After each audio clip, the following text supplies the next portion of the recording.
So, Gundam Evolution barely lasted a year, huh? Man, this is depressing. I didn't care for it too much, but it's always sad to see a game die. I know that for any game, there are players who really like it, and it's sad that it's ending. And of course, most games do have developers that care about them. But I think it's worth looking back at this game, both to understand what happened and to try and help it be remembered. Because as sad as it is to see a game die before its time, it would be even more tragic for it to be forgotten entirely.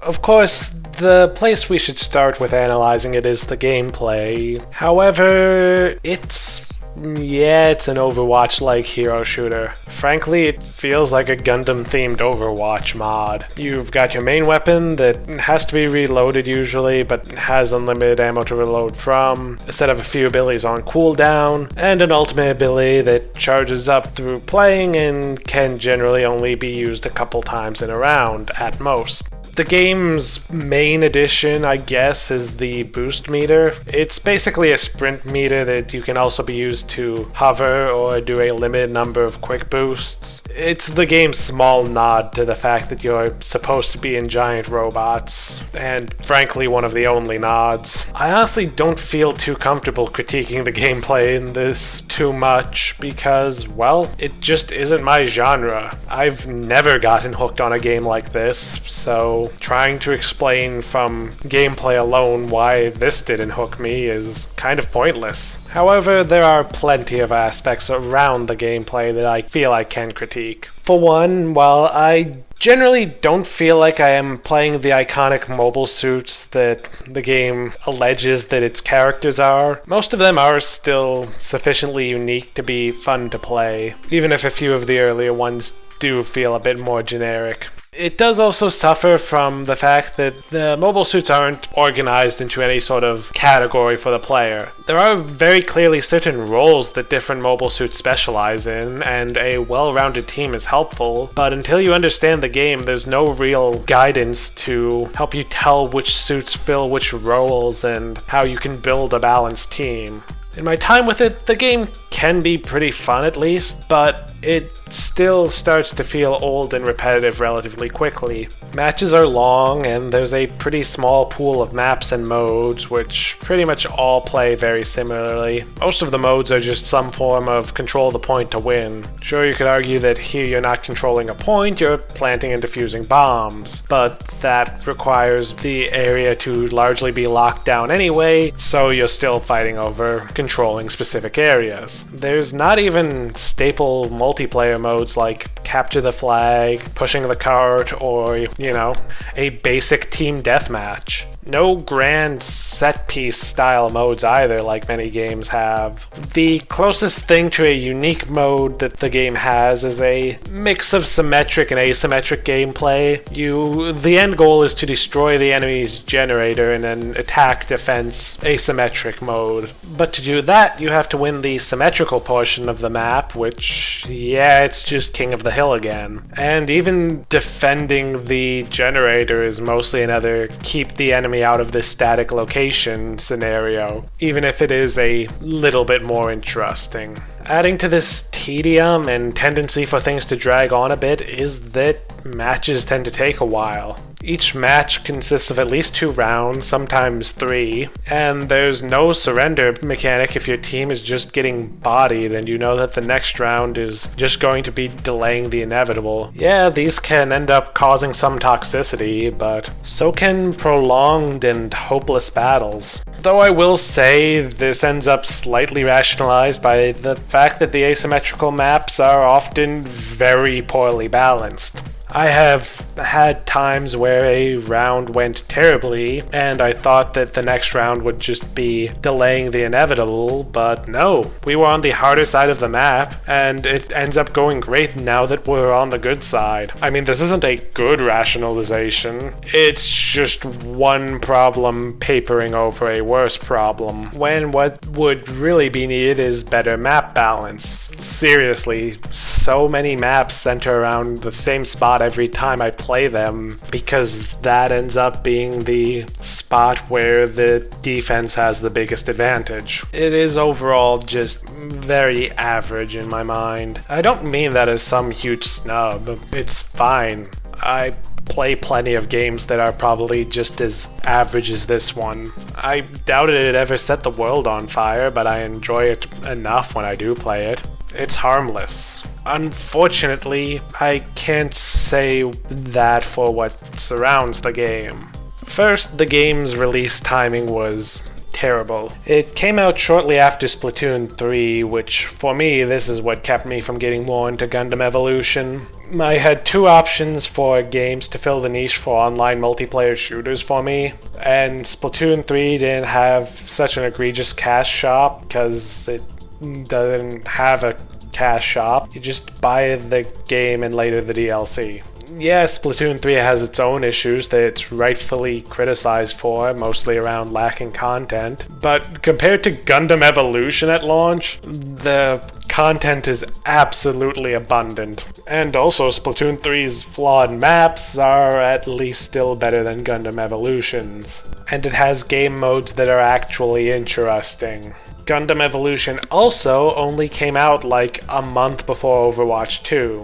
Overwatch 2 has certainly had its own issues, but its name recognition alone would be a problem for Gundam Evolution. Unless you're a die-hard Gundam fan, are you really going to get invested in a game that looks like Overwatch but with giant robots? Or are you just going to wait another month for the new Overwatch? Even if you don't have any attachment to either brand, most people will probably choose the successor to the trendsetter over the obvious imitator that also has the burden of being a licensed game. I actually can't really say more on how they actually stack up. I haven't played Overwatch 2 and I honestly have no interest in doing so, but the point I'm trying to make here doesn't really depend on its quality, just its name recognition. And then there's the issue of how Gundam Evolution uses the Gundam IP, which is to say rather poorly. It just doesn't really feel like Gundam. It really kind of feels like a generic hero shooter with Gundam skins. Again, I'd say it feels more like a Gundam mod for Overwatch.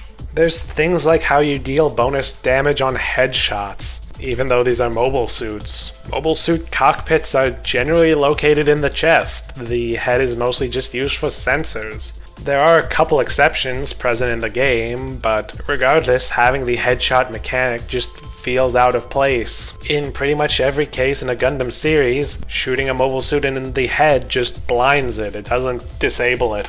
There's also the fact that, a lot like its obvious inspiration, a lot of your weapons and skills in this game feel very floaty and lacking in impact. Your movement is positively weightless. Really just completely fails to sell even a small amount of being in a giant robot. At least they tried to include something Gundam with the boost mechanic. It's pretty minimal though, and still doesn't make things feel very much like a mech game, but it is at least something, and the fact that everyone has these quick dashes and a hover does sometimes result in interesting fights. Another issue is that many mobile suits don't really feel like the ones they're based on. These issues can range from large design conflicts to small details. While as mentioned earlier they can still be fun, they often don't feel like you're playing the iconic mobile suit.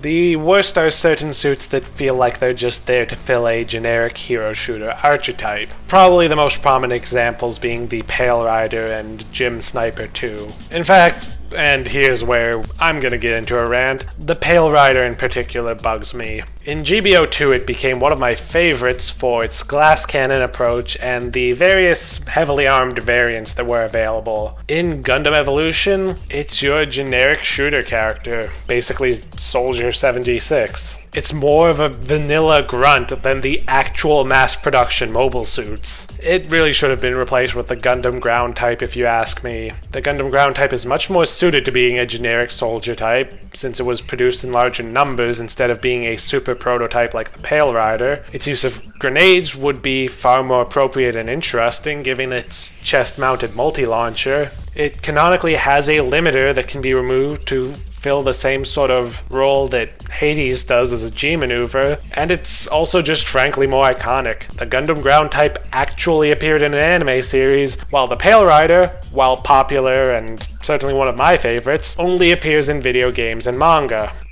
That was quite a rant, huh? Well, I feel strongly about what they did to my poor Pale Rider, and I also really wanted some 8th MS team representation. That's one of my favorite Gundam series. While one could also argue the Methus fits in the category of just filling a hero shooter role, it's honestly kind of a suit without a ton of its own identity in the series. And making it into a healer actually does feel like a fun nod to the Super Robot Wars games, where it typically is turned into a support unit. Further adding to the disconnects are various suits with weapons made up just for this, but honestly these just don't bug me as much. They did at first, but I just can't really stay that irritated at them. I see it as more of a matter of game design necessity. Gundam is pretty grounded, and so it doesn't have many mobile suits that could fill more support-focused roles that typically have to require some sort of fantastical tech or the like. But what does bug me is the occasional little detail that makes a suit feel wrong. Like the Exia. For the most part, it's one of the more show-accurate mobile suits, but its primary fire is tossing a set of 3 beam daggers. 3. Even though the Exia only ever had 2 beam daggers. Does it really matter? No, especially not to most people who wouldn't even know that the Exia only had 2 beam daggers, but it's little details like this that bug the hardcore franchise fans and make the Gundam IP feel like a skin and not a meaningful artistic choice. And if you're not appealing to the serious franchise fans, why are you even using the IP? Furthermore, the suit selection does also feel a little bit random. There's a fair few minor suits here, and some series are over or underrepresented. Like, I get that the original series is awesome. I love it too. But do we really need to have the Jim and 2 different Zakus on top of the RX-78? Plus, the Dom Trooper is technically from Seed Destiny, but I feel like it still has to count as at least half an original series unit. And then there's further heavy representation for Zeta and Char's counterattack. Come on, just if you're going to focus so hard on early Universal Century, at least use more than just 3 of the series. Okay, it'll be 4 with the comp for coming in the last month of the game's lifespan, but still.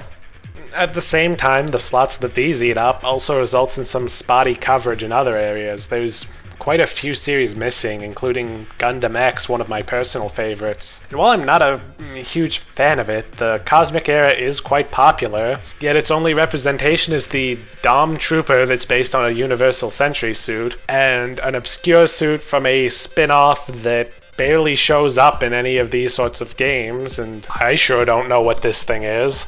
But probably the most glaring absence, though, is Witch from Mercury, a Gundam series that aired while Gundam Evolution was ongoing. Yet we get nothing to try and cross-promote the series except a few minor cosmetics. Given that Witch from Mercury gave me a few new favorite mobile suits, this is a huge wasted opportunity. Another aspect that just doesn't feel like Gundam are the maps. They are pretty generic sci-fi locations that rarely seem to mean much. It took until a later update to even add a space colony map, when that is easily the most iconic setting for a mobile suit battle. Plus, it might be the only map to actually make you feel like you're in a giant robot. Gundam is a series with nearly 45 years of history, and this is a game that is free to draw on all of it. GBO2 proves that you can pull from iconic scenes to make for compelling maps, and it's limited only to Universal Century. But this game rarely does that, instead mostly settling for generic sci-fi military bases in various generic locations. And the last Gundam-related issue is the fact that there's already a Gundam live service game, Gundam Battle Operation 2, a game that, while divisive, is far more unique than Gundam Evolution. Although at least to give Gundam Evolution some credit, I'd rather play a few mobile suits, especially the Unicorn Gundam, here over GBO2. One benefit of Evolution being less faithful is that it can do a lot more varied mechanics. while GBO2 often goes through eras where we get a bunch of mobile suits that play basically the same. In the end, I think that Gundam Evolution's use of the franchise is not the most helpful. This isn't to say that you're not a real Gundam fan if you like this, or that the license wouldn't convince some people to give it a try. I mean, I certainly wouldn't have tried this game for a moment if it wasn't a Gundam game. Just that the license feels like it serves to get people to play the game, rather than the game being built upon the foundation to please fans of the series. It exploits the license instead of being elevated by it. And that exploitation leads us to the biggest issue. Gundam Evolution is a live service game, and when taken in that context, everything just kind of gets worse. To dive right into the worst part, the microtransactions. About the only thing that could make these worse here is if this were a game you had to buy to play in the first place. Since it is a free-to-play game, it gets some allowance for some microtransactions. Unfortunately, the game goes well beyond this and includes pretty much all of the microtransactions. Of course there's a battle pass because these have infected every game now. Admittedly, I didn't get a good sense of how good or bad it is, but I'm usually not a fan of these. I just do not like games asking you to pay for the opportunity to be manipulated into playing more with fear of missing out. Either sell me the shit or let me earn it. Don't make me pay for the opportunity to earn and the potential to completely miss out and waste my money. On top of this, there's loot boxes, of course. And in grand tradition, these are filled with a lot of mediocre cosmetics that are just to fill them up and make it harder to get what you want. In particular, there's a ton of minor item categories. Sprays, weapon charms, player icons, portraits. At least the icons and portraits have some good art. The skins for your mobile suit and weapon are obviously the most desirable items though, considering that they're the ones that other players will actually notice. But there's also a lot of mediocre ones in there too. And lastly, they have stuff that you can straight up buy. While this is certainly my preference, just let me buy things with no bullshit, because I want to support your game and not because I'm being manipulated.